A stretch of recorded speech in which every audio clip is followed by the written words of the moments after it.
Hello Vizag, ఇక్కడ ఉన్న వాళ్ళందరం కూడా ఇది ఎక్కడ చెప్పాలంటే మధురవాడ సైడ్ ఉంటుందండి. మధురవాడలో ప్రతి ఇయర్ కూడా ఇదే రోజు ఇట్లా సంక్రాంతి, కనుమ, భోగి అని సెలబ్రేషన్స్ అనేవి బాగా జరుపుకుంటారు. సో ఎలా ఉంటుందో అనేది నేను చాలాసార్లు చెప్తూ ఉండేవారు, కానీ ఒకసారి వెళ్ళి చూద్దామని చూసి అలా వీడియో తీసానండి. చాలా బాగుందండి. ఇంతమంది ఫొటోస్ తీసుకుంటున్నారు, సెల్ఫీలు తీసుకుంటున్నారు.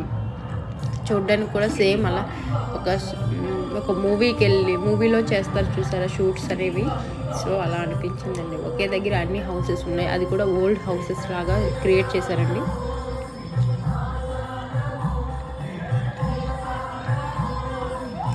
పెద్దగా నేను కూడా ఏం అనుకోలేదు, కానీ చూస్తూ ఉంటుంటే ఎలాగా ఇంకా చూడాలని అనిపిస్తుంది.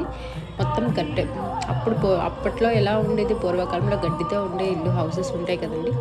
సో గడ్డిళ్ళతో ఉండేసి అక్కడికి మనం వచ్చేసి అన్నీ చేసుకున్నట్టు, అన్నీ చేసి చూసినట్టు కూడా మనకి కళ్ళతో ఎలా చూపించారంటే మనం కూడా అక్కడ ఉన్నాము అనేలాగా అనిపించిందండి. కానీ ఫొటోస్ అండి భలే హైలైట్ అండి. ఫొటోస్ ఎవరు చేసినా కూడా బాగా ఫొటోస్ అనేది ఇక్కడ వస్తాయి. ఈ ఫెస్టివల్లో మీరు కూడా ఇక్కడికి వెళ్ళండి, విజిట్ చేయండి, మీకు తెలుస్తుంది. నేను ఈరోజు నుంచి స్టార్ట్ అయ్యాయండి ఫెస్టివల్స్ అన్నీ. సో రేపు భోగి కూడా చూపిస్తాను. ఫోటోషూట్కి లైట్స్ కూడా వాళ్ళే క్రియేట్ చేసుకుంటున్నారు.